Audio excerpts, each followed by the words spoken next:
कितना टाइम लगेगा? जरा जल्दी करना। हाँ माँ जी, आ रही हूँ।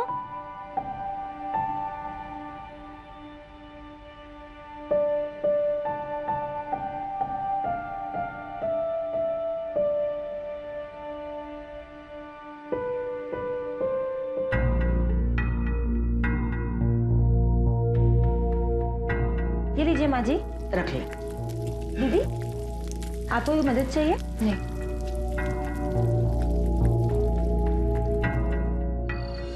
भैया, ये सब्जी लीजिए, दीदी ने खास आपके लिए बनाई है।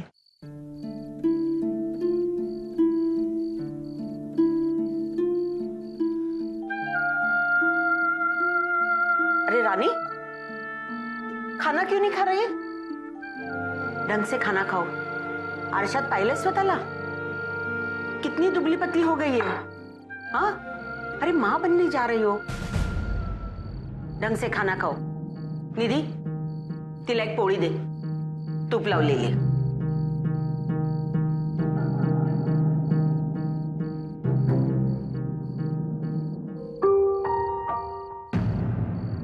चलो जल्दी से सो जाओ।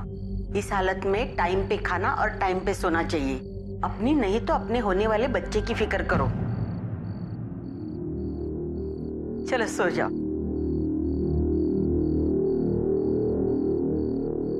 रानी,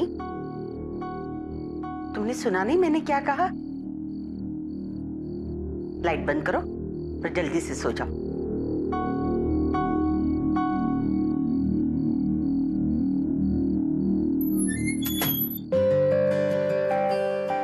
दीदी बिल्कुल नींद नहीं आ रही है। वो स्कूल वाली कहानी सुनाओ ना। लेकिन माँ जी ने सोने को कहा ना।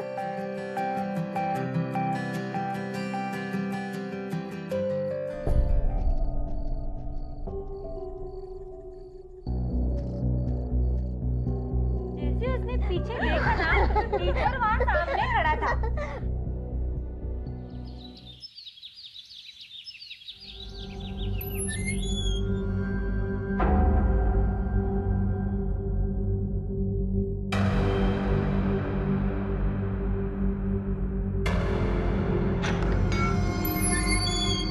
कहाँ जा रही हो स्नेहा?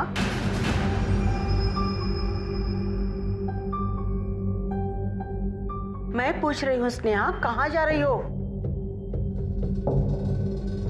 मैं वो अरे अरे स्नेहा, तुम बाहर कहाँ जा रही हो? मैंने तुम्हें अंदर के कमरे से लाने के लिए कहा था कपड़े। कोई बात नहीं, गलती से गई होगी। आओ प्रसाद ले लो।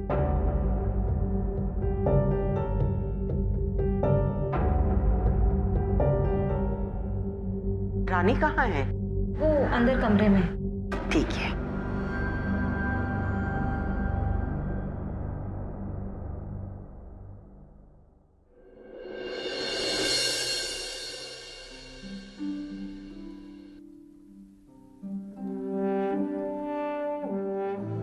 रानी,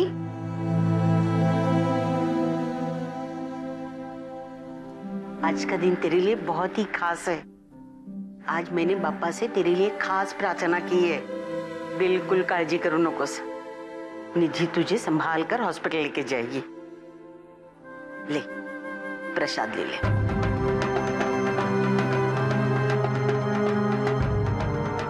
खा ले।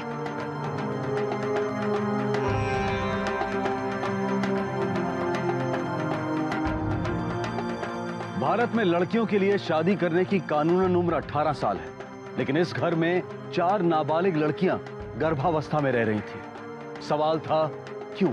इतनी कम उम्र की लड़कियों का गर्भवती होना एक गंभीर विषय था। लड़कियों को घर से बाहर जाने की मनाही थी, तो क्या इन लड़कियों को जबरदस्ती इस घर में रखा गया था? और इतना ही नहीं, जहां एक तरफ घर की मुखिया सावित्री गायकवाड़ घर में एक नए मेहमान के आने की उम्मीद पर खुशियां जता रही थी, वहीं दूसरी तरफ उसी बात पर रानी के चेहरे पर आखिर डर क्यों नजर आ रहा था?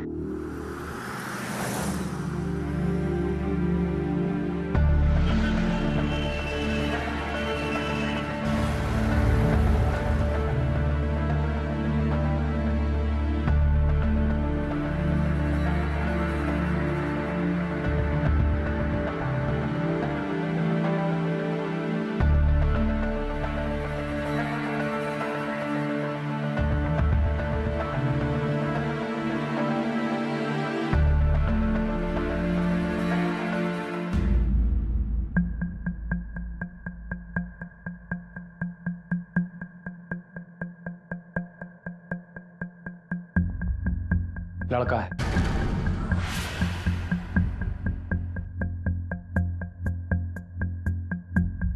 मुझे सुरेश और रितेश से बात करनी होगी।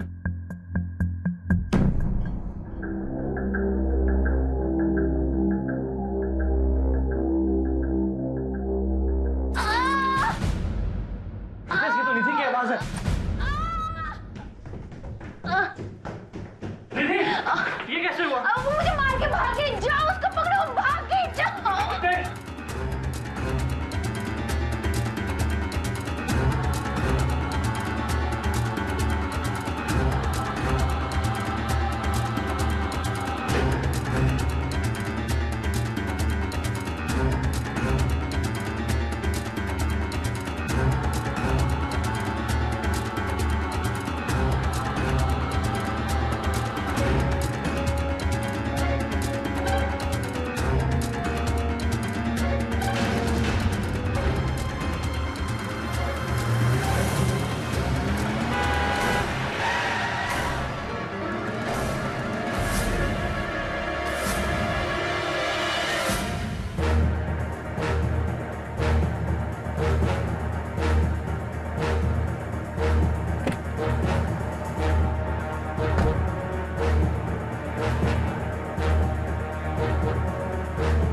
रितेश, निकल निकल निकल।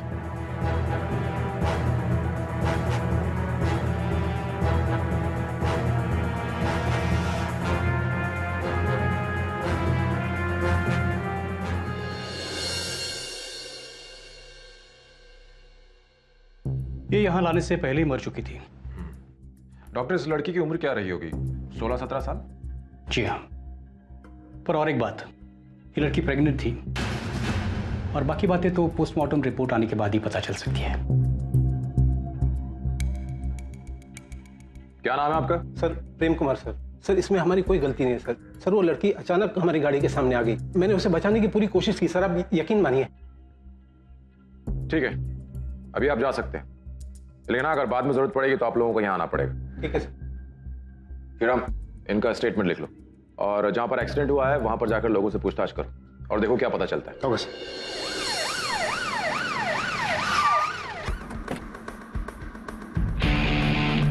Joshi, yes sir. तुम उस तरफ देखो, मैं यहाँ देखता हूँ। जी सर।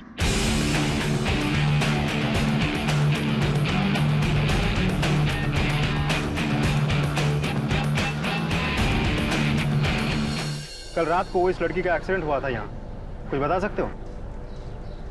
हाँ साहब ऐसा हुआ कि कल रात जब मैं दुकान बंद करके जा रहा था तभी वो लड़की भागी भागी आई। शायद कुछ लोग उसका पीछा कर रहे थे और भागते हुए अचानक वो गाड़ी के सामने आ गई। तुमने उन लोगों को देखा था जो उस लड़की का पीछा कर रहे थे? नहीं साहब, मैं काफ़ी दूर से देख रहा था और जब एक्सीडेंट हुआ तो मैं यहाँ से चला गया। अब मुझे लगा कहीं पुलिस आई तो मुझे। अच्छा, लड़की किस तरफ से भाग कर आ रही थी? वो साहब वो सामने वाली गली से, वहाँ से। वो वाली गली? हाँ साहब, वो सामने। ठीक, चलो देखते हैं।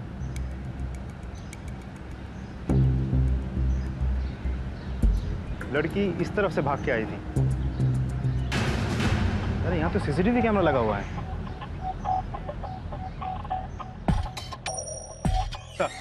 जिस जगह पर एक्सीडेंट हुआ था वह बिल्कुल पास के एक बिल्डिंग में सीसीटीवी कैमरा लगा हुआ है। ये रही उसके फुटेज।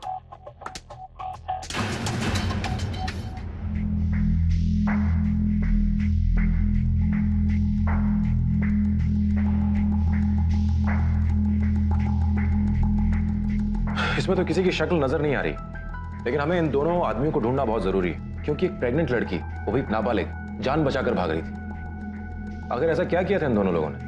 अच्छा, इस लाश की पहचान हुई? कौन है लड़की? नहीं सर, आसपास के पुलिस स्टेशन में भी तस्वीर भेजी गई थी, लेकिन कोई इंफॉर्मेशन नहीं मिली।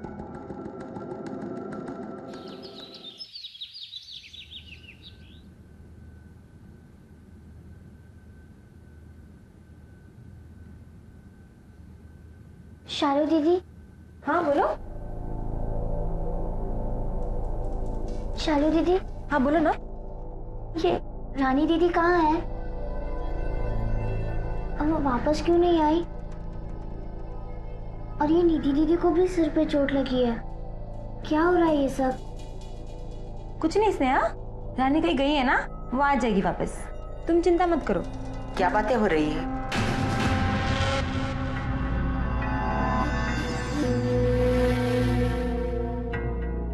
नहीं कुछ नहीं माँ जी, वो बस ऐसे ही बात कर रहे थे।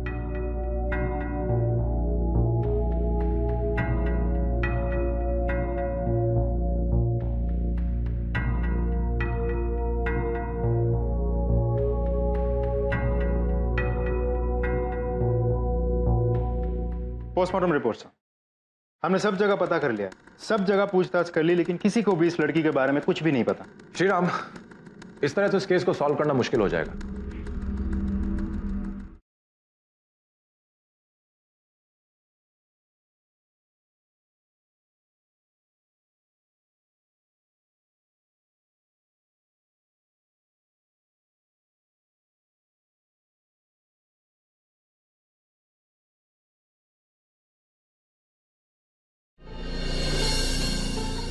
स्नेहा, तुम तो तैयार नहीं हुई? बाहर दीदी तेरे कब से इंतजार कर रही है। दीदी मुझे कोई टेस्ट वेस्ट नहीं कराना, मुझे कहीं नहीं जाना। क्यों नहीं जाना तुझे? पता है तुझे तू क्या बोल रही है? भूल गई तू कहाँ है?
अच्छे से देखो, कुछ है आसपास? कब देखा तुमने ये सब? साहब मैं झाड़ू लगा रहा था, जैसे ही मैंने देखा 100 नंबर पे डायल किया और आप लोगों को बता दिया। गौड़े फिटनेस को एनालिसिस के लिए भेज दो। जोशी, आसपास के लोगों से पूछताछ करते हैं, शायद हमें कुछ पता चल जाए। जी साहब। सर वो केस भी कुछ ऐसा ही था, बच्चे को 18 हफ्तों में गिराया गया था, वो भी लड़का ही था। श्रीराम, एक काम करो, जिस एरिया में वो डस्टबिन था वहां पे जितने भी भ्रूण हत्या और इलीगल अबॉर्शन के केसेस रिपोर्ट हुए हैं, उन सब रिपोर्ट्स की कॉपी निकलवाओ। Okay sir.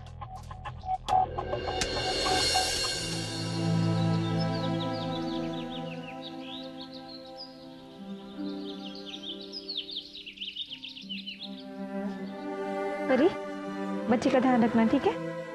और तुम्हारा भी।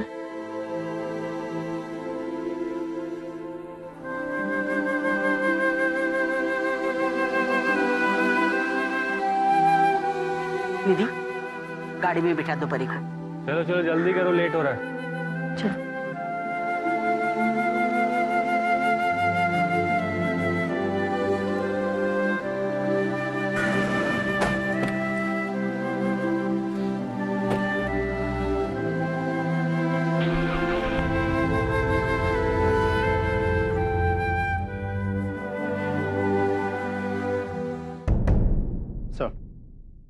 ये उस एरिया में जितने भी पुलिस स्टेशन हैं, वहां पिछले 2 सालों में जितने भी भ्रूण हत्या के केसेस दर्ज हुए हैं, सब उनके फाइल्स हैं।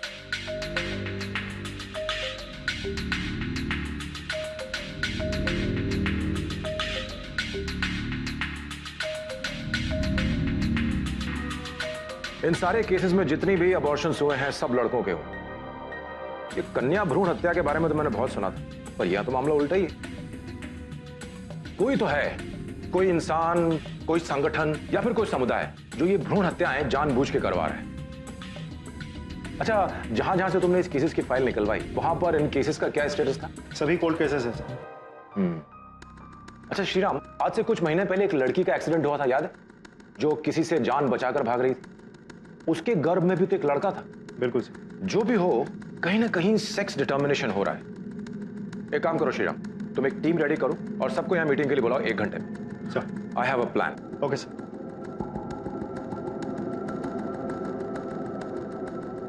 ये वो सारे इलाके हैं जहां पर मेल फिटसेस पाए गए, यानी इसका मतलब ये हुआ कि इस इलाके के बीच में ही सेक्स डिटर्मिनेशन हो रहा है।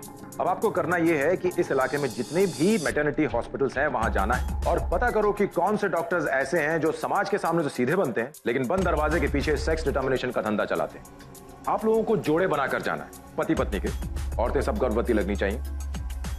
अब जो ये सेक्स डिटर्मिनेशन का काम करता है वो साफ साफ तो बताने वाला है नहीं। इसका भी एक सोल्यूशन है मेरे पास। पैसे का लालच दो, पैसे से अच्छे अच्छों का मुंह खुल जाता है। All clear? Yes sir.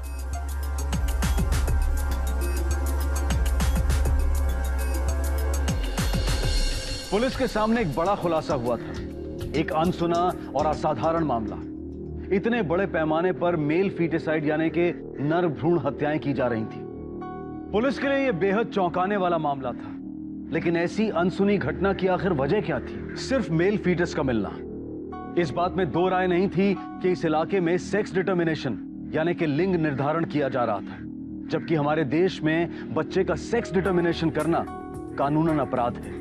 हमारे देश में कुछ समुदाय ऐसे हैं जहां लड़कियों को लड़कों से ज्यादा महत्व दिया जाता है, दहेज लड़कों को देना पड़ता है। तो ऐसे में कुछ परिवार लड़कों को एक बोझ की तरह से देख सकते हैं। तो क्या इस सब के पीछे ऐसे ही किसी समुदाय के लोगों का हाथ था, या फिर कोई अंधविश्वासी बलि चढ़ाने के नाम पर इस जुर्म को एक सोचे समझे तरीके से अंजाम दे रहा था? आखिर ऐसी कौन सी वजह थी जो इतनी घिनौनी और ऐसी असाधारण हरकत के लिए लोगों को उकसा रही थी?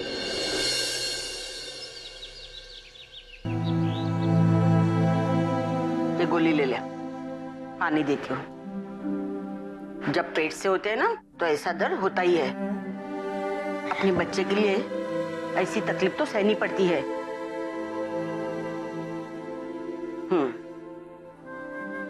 चल सो जा।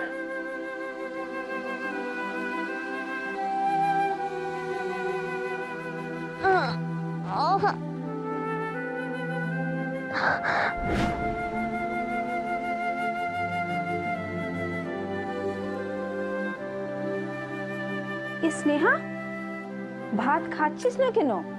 মা পেটে ব্যথা হচ্ছে। क्या हुआ मेरी बेटी को? बाबा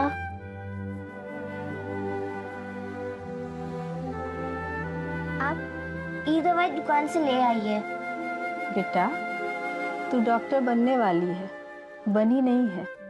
ये जी सुनछो, एक मेয়ে के নিয়ে जाओ ना डॉक्टर बाबू के पास। हाँ चलो। माँ डॉक्टर बाबू ने पिछली बार यही दवा दी थी और मुझे पता है इस बार भी यही देंगे। मुझे पता है तू क्या सोच रही है, घबरा मत, तेरे इलाज के पैसे हैं हमारे पास।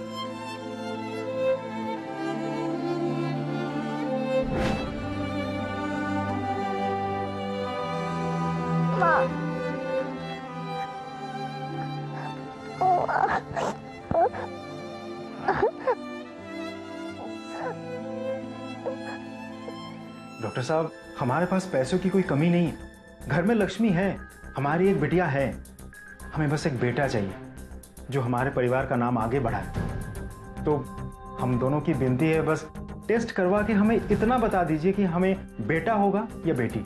देखिए, आप जो करना चाहते हैं वो इलीगल है, गैर कानूनी है। हमारे यहाँ ये नहीं होता। आप प्लीज यहाँ से जा सकते हैं। अगर आप एक बार कोशिश करके देख लेते प्लीज। नहीं, बोला ना, ये नहीं हो सकता। ठीक है, चलो।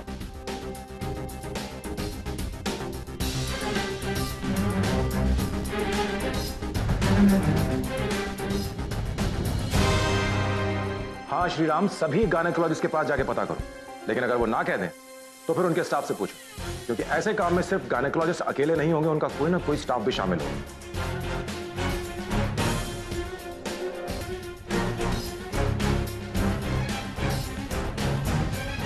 अच्छा ठीक है।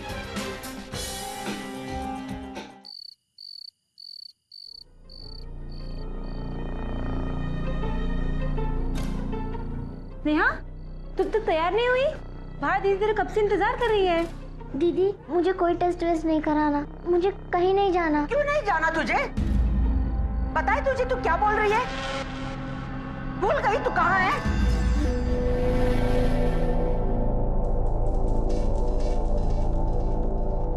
क्यों गुस्सा दिलाती है तू मुझे? तुझे पता है ना मैं जो कुछ कर रही है तेरे भले के लिए कर रही हूँ। भगवान करे तू भी इस दुनिया में एक छोटी सी नन्ही सी परी को लेकर आए। समझ गई ना तू? जा जाकर तैयार हो जा। जा रही है ना तू?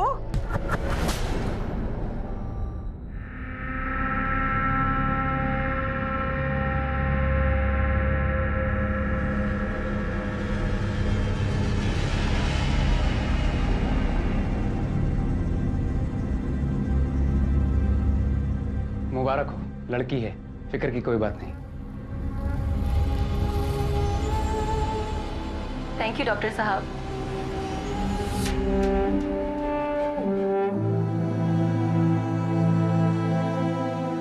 देखा, डर रही थी, लड़की है ना। स्नेहा के पेट में एक छोटी बच्ची पल रही थी और उसे इस बात का अंदाजा था कि शायद उसका गर्भपात नहीं करवाया जाएगा, लेकिन फिर भी स्नेहा डरी हुई थी। क्या स्नेहा के डर की वजह मां बनने की जिम्मेदारी थी या वो अपनी बच्ची को लेकर चिंतित थी? सावित्री के बर्ताव से यह साफ जाहिर था कि उसे नवजात बच्चियों में दिलचस्पी थी। आखिर क्या होने वाला था इन बच्चियों के साथ? दूसरी तरफ पुलिस घास के ढेर में सुई खोज रही थी, लेकिन जब तक पुलिस इस केस को सुलझाती उतने वक्त में न जाने कितने अजन्मे शिशुओं की जान खतरे में थी। देखिए, मैं आपकी परेशानी समझ सकता हूँ, इसलिए मैं सिर्फ आपके लिए ये काम कर दूंगा, लेकिन एक शर्त है, आप इसके बारे में किसी से बात नहीं करेंगे। नहीं नहीं जी, बिल्कुल नहीं। और हाँ, इस प्रोसीजर के 35,000 रुपए लगेंगे। समझो मिल गए। पाजी तुझसे सिर्फ ये दसो आना कब है? अभी करें? नहीं नहीं, अभी नहीं, आप रात को 11 बजे आइए, मैं आपका इंतजार करूंगा। ठीक है जी, मेहरबानी। चलो आराम से।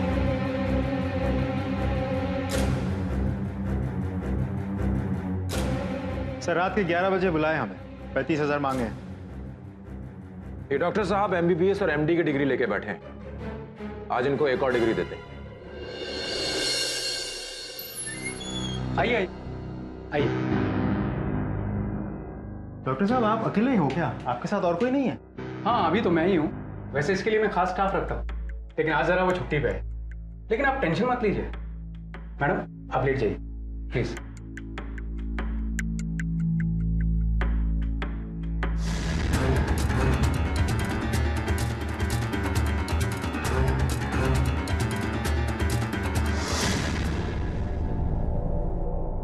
बड़ी जल्दी है यहां से भागने की।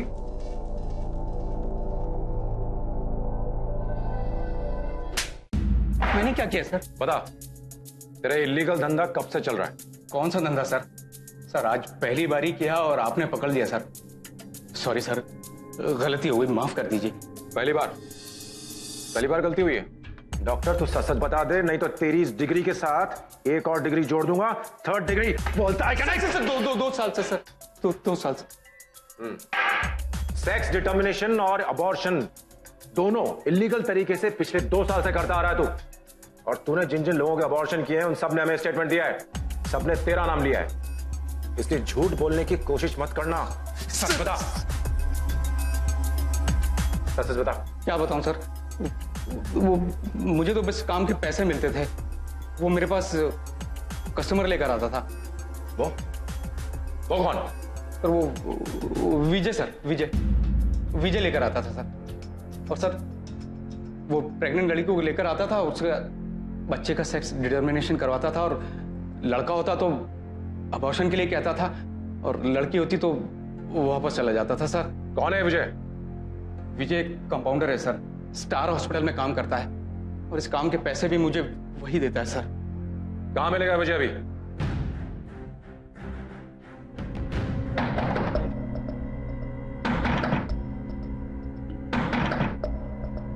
कौन है भाई?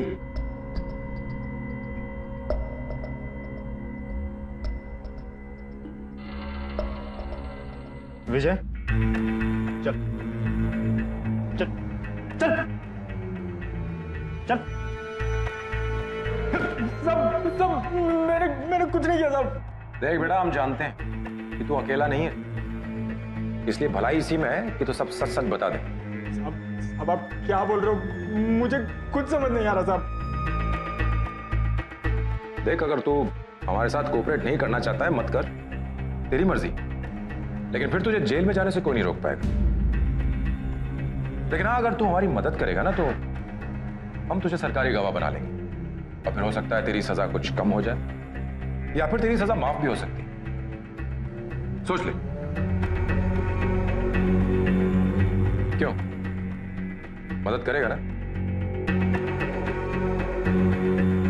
स्नेहा, स्नेहा तुम खाना क्यों नहीं खा रहे हो? स्नेहा, ये क्या नाटक चल रहा है? हाँ? तुम दोनों घर में लक्ष्मी लाने वाली हो, इसलिए मैं बहुत खुश हूँ। मेरे खुशियों पे पानी मत फेरना, समझे? इतनी सेवा कर रही हो, ख्याल रख रही हो, तेरा नाटक चल रहा है।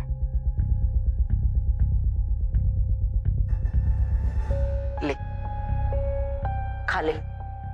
देख, मैं तुझे चोट पहुंचाना नहीं चाहती, तू मुझे इसके लिए मजबूर भी मत करना। वो भी तो पेट से है ना, वो रो रही है, चुपचाप खाना खा रही है ना। तू भी खा ले, वरना तू मेरा रुद्र अवतार देखेगी। ले, खाना खा ले।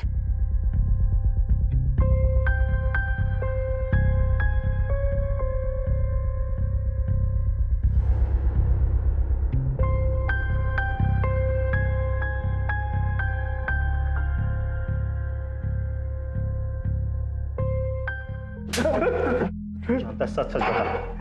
कुछ बता सर? नहीं सर। नहीं, ऐसे नहीं बताएगा ये।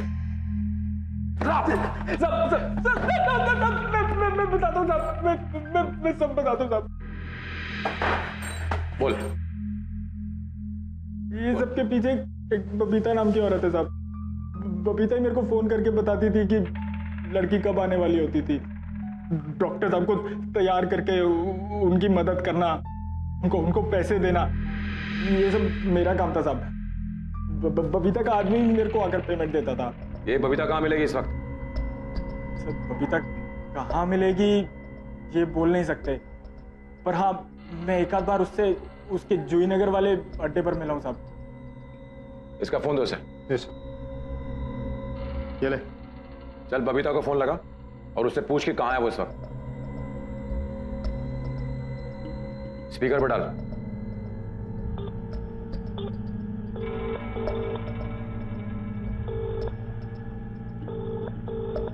सब उठा नहीं रही है।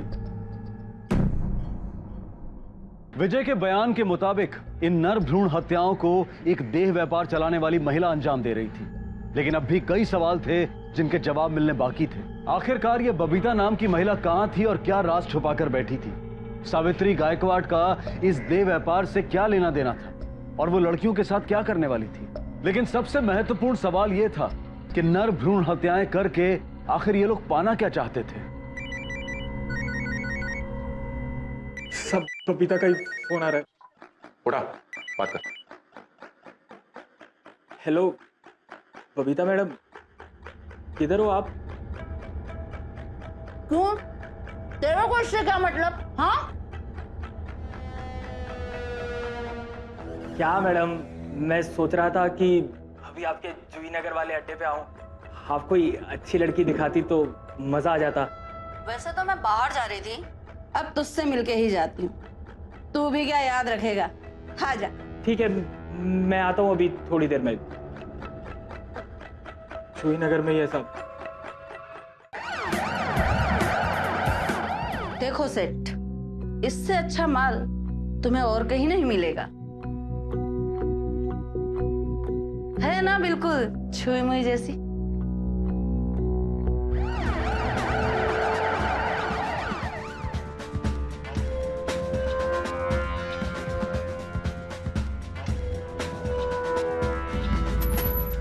पकड़ लो इसे। क्या? चले, मैंने क्या किया? जितने कमरे सब पे छापा मारो, जल्दी।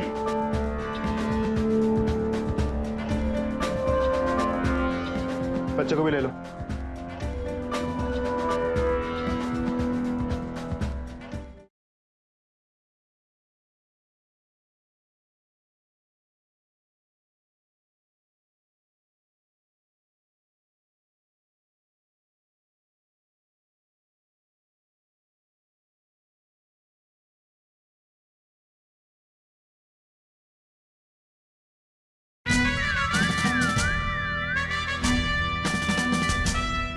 बच्चे को भी ले लो।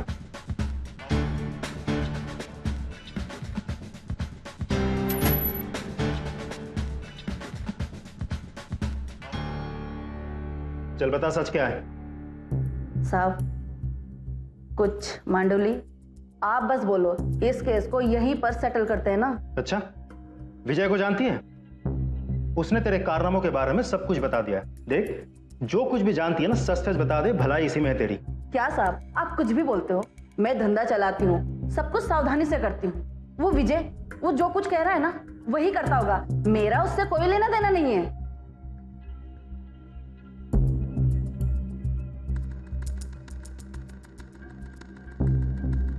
सर, वो मुंह नहीं खोल रही है। मुंह नहीं खोल रही? नहीं सर। मैं बबीता का फोन ही देख रहा था। इसमें उसने अपनी कुछ लड़कियों की तस्वीरें सेव करके रखी हुई हैं, शायद क्लाइंट्स को दिखाने के लिए। इसमें से मुझे एक तस्वीर मिली है, देखो। सर, ये तो वो एक्सीडेंट वाली लड़की की तस्वीर है। एग्जैक्टली।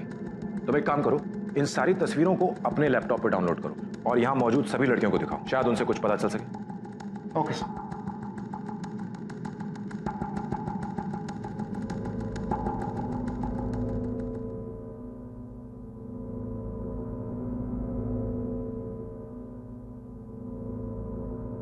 इस लड़की को पहचानती हो? हाँ। हमें बता सकती हो लड़की कहां मिलेगी?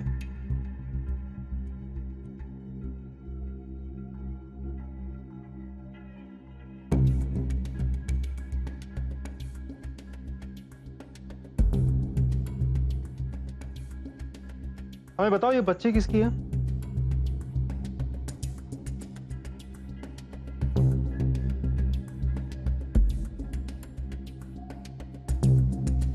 बेटा डरो मत, इधर आओ।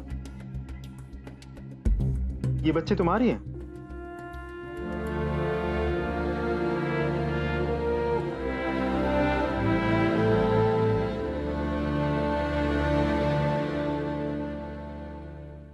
देखो बेटा, जो भी बात है हमें साफ साफ बताओ, घबराने की जरूरत नहीं है। डरो मत, तुम्हें और तुम्हारे बच्चे को कुछ नहीं होगा। बताओ। वो मैं और बाकी लड़कियां।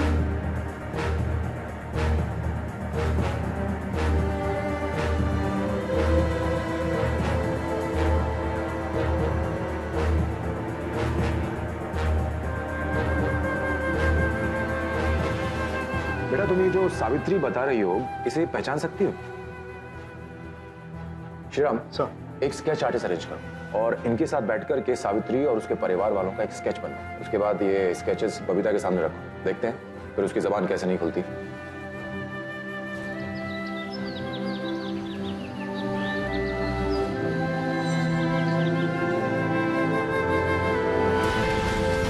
किंतु क्या नो, तुझे शादी क्यों नहीं करनी? देखो स्नेहा, आकाश बहुत पैसे वाले घर से है, वो तुम्हारा बहुत ख्याल रखेगा। ना बाबा, हम এখন বিয়ে করব না। मुझे स्कूल जाना है और बड़ियों के डॉक्टर बनना है। फिर आप जिससे बोलेंगे उससे मैं शादी कर लूंगी। अमी किछु जानी ना, मैं तुम्हारी शादी इस लड़के से करवा रहा हूँ, उससे अच्छा लड़का तुम्हारे लिए नहीं मिलेगा। ए स्नेहा, सुन तो।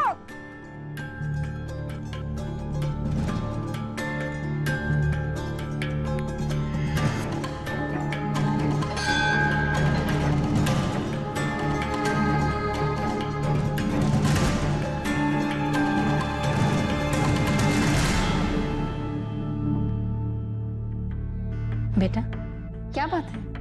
तुम बहुत परेशान दिख रहे हैं। ये लो प्रसाद खाओ।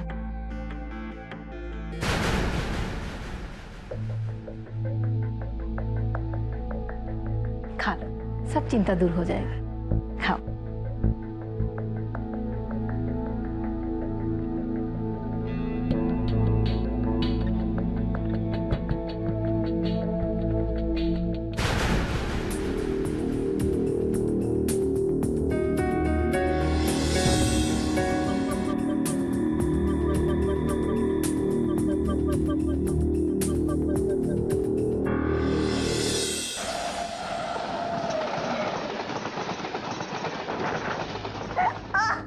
ले संगीता, ऐश कर, जा।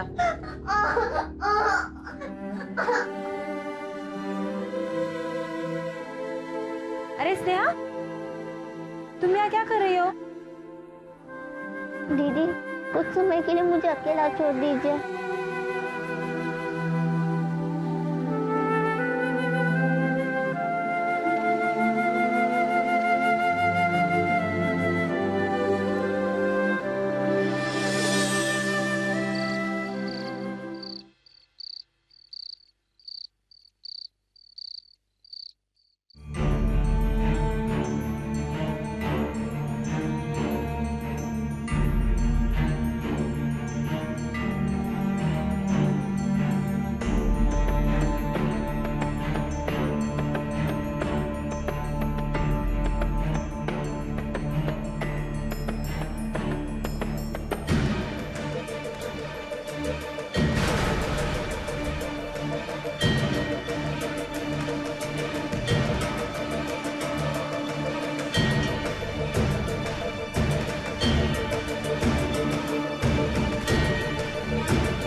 स्नेहा रुक। अरे क्या हुआ? अरे भागो भागो, पकड़ो उसे।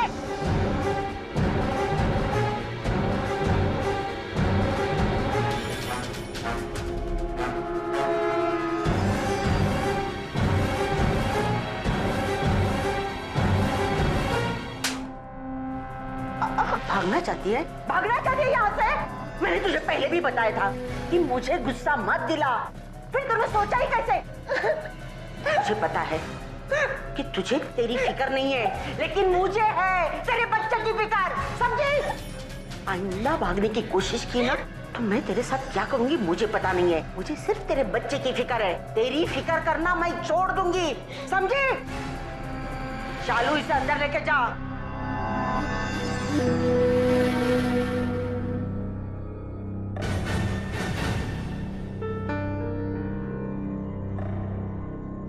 और तुम दोनों, अगर इसने फिर से भागने की कोशिश की ना तो उसके हाथ पैर तोड़ दो। सिर्फ बच्चा पैदा करने के लायक छोड़ो उसको, समझे? किसी भी महिला के जीवन में गर्भावस्था एक अहम समय होता है, लेकिन अगर ना चाहते हुए भी किसी महिला को गर्भ धारण करना हो तो वही समय उसके लिए असहनीय हो सकता है। 14 साल की स्नेहा के लिए एक असंभव समय साबित हो रहा था। एक छोटी सी बच्ची को इतना दर्द सहना पड़ रहा था। स्नेहा नहीं चाहती थी कि जो कुछ उसके साथ हुआ है वही सब कुछ उसकी बेटी के साथ भी हो। क्या स्नेहा की तकदीर में भी रानी की तरह ही अंत लिखा था, या फिर उसकी बेटी के जीवन की शुरुआत अंधेरे में ही होनी थी? इसे पहचानती?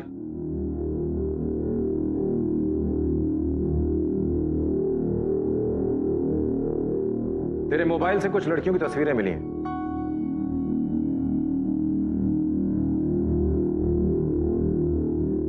सच सच बता दे कि लड़कियां कहां हैं, क्योंकि अगर हमें ढूंढना पड़ा तो तुझे बहुत भारी पड़ेगा। क्योंकि हम उन्हें ढूंढ तो लेंगे ही, लेकिन तू जिंदगी भर जेल में सड़ेगी। इसलिए सच सच बता दे। साहब, मैं अलग अलग जगह से धंधा चलाती हूँ। मेरे नीचे कई मैनेजर लोग भी रखे हुए हैं। कभी कभी लापरवाही की वजह से कोई लड़की पेट से हो जाती है तो हम उसे गायकवाड़ के घर भेज देते थे। सावित्री मेरी पुरानी दोस्त है। मैं उसे प्रेग्नेंट लड़कियों को रखने के लिए पैसे देती थी और चौथे महीने बाद हम विजय के जरिए उनकी सोनोग्राफी करवाते थे। अगर लड़का रहा होता तो हम उसे वहीं गिरवा देते थे, क्योंकि उससे हमें कोई फायदा नहीं होता था, और लड़कियों को हम रख लेते थे। लड़कियों के बड़े हो जाने पर हम उन्हें बाहर बेच देते थे।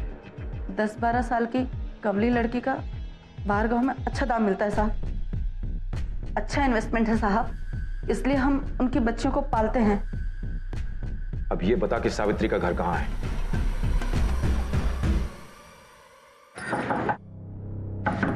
स्नेहा, स्नेहा दरवाजा खोलो। स्नेहा, क्या हुआ? स्टोर रूम का दरवाजा क्यों खटखटा रही है? माँ जी, स्नेहा ने खुद को बंद कर लिया है, दरवाजे नहीं खोल रही है। स्नेहा, स्नेहा दरवाजा खोल। रितेश, सुरेश, हाँ माँ। जरा देखो तो दरवाजा नहीं खोल रही है ये। स्नेहा, स्नेहा दरवाजा खोलो। स्नेहा, स्नेहा दरवाजा खोलो। दरवाजा खोल। स्नेहा दरवाजा खोलो। स्नेहा दरवाजा खोलो, दरवाजा तोड़ दूंगा। स्नेहा, स्नेहा, स्नेहा,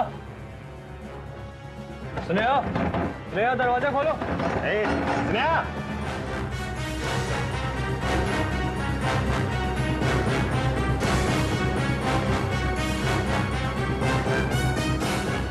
मैं जैसा वैसा नहीं होने दूंगी।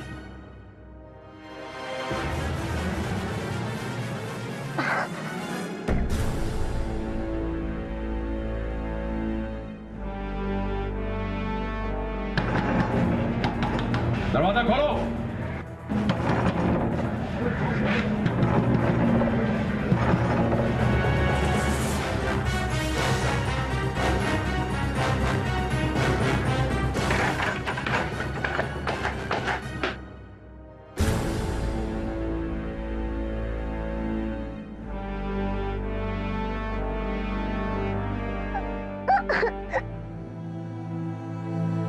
सर, लड़कियों को महिला आश्रम छोड़ दिया गया और उनसे उनके घरों का पता लेकर लोकल पुलिस स्टेशन में खबर कर दी गई है। Very good Shreya. अच्छा, वो लड़की स्नेहा, उसका क्या हाल है? सर, फिलहाल तो हॉस्पिटल में है, पर डॉक्टर्स कहते हैं बहुत जल्द डिस्चार्ज कर देंगे। गुड।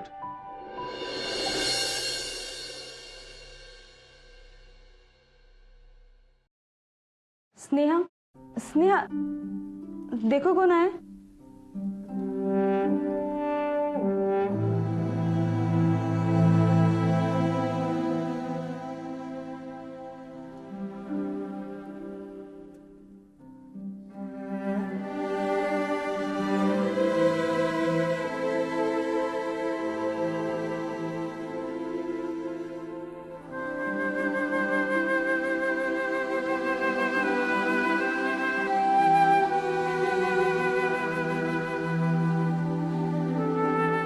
स्नेहा बेटा,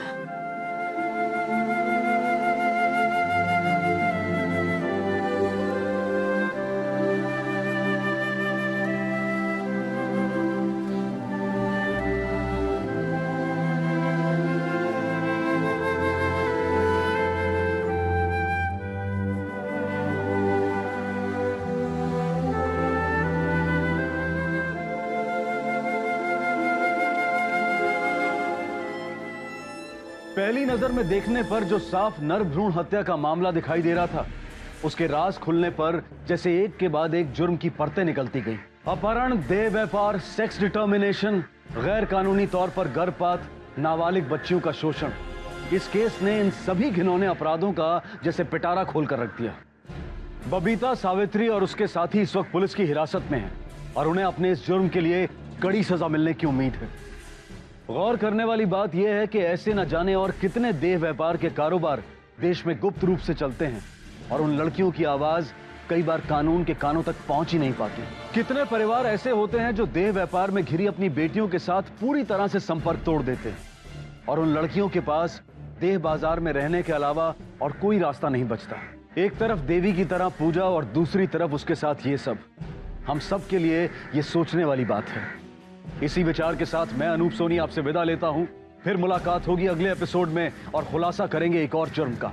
तब तक अपना और अपने परिवार का ख्याल रखें और देखते रहें क्राइम पेट्रोल डायल 100। सबक एक को सीख हम सबको। जय हिंद।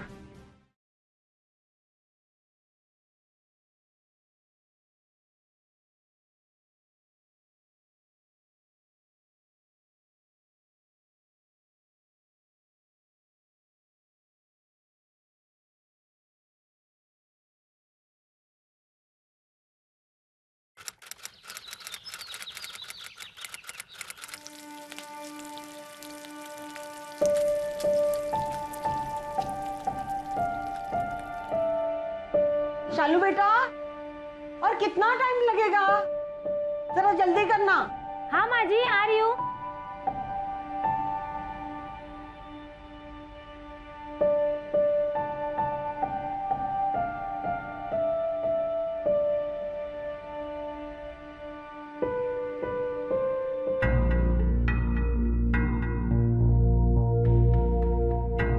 ये लीजिए माँ जी। रख ले। दीदी आपको कोई मदद चाहिए? नहीं।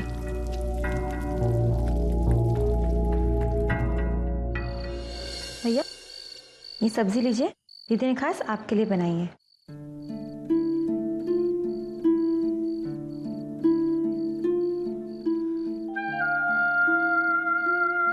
अरे रानी, खाना क्यों नहीं खा रही है? ढंग से खाना खाओ। आरशात पाहिलंय स्वतःला? कितनी दुबली पतली हो गई है। हाँ, अरे माँ बनने जा रही हो। ढंग से खाना खाओ। निधी, तिला एक पोळी दे, तूप लावलेली आहे।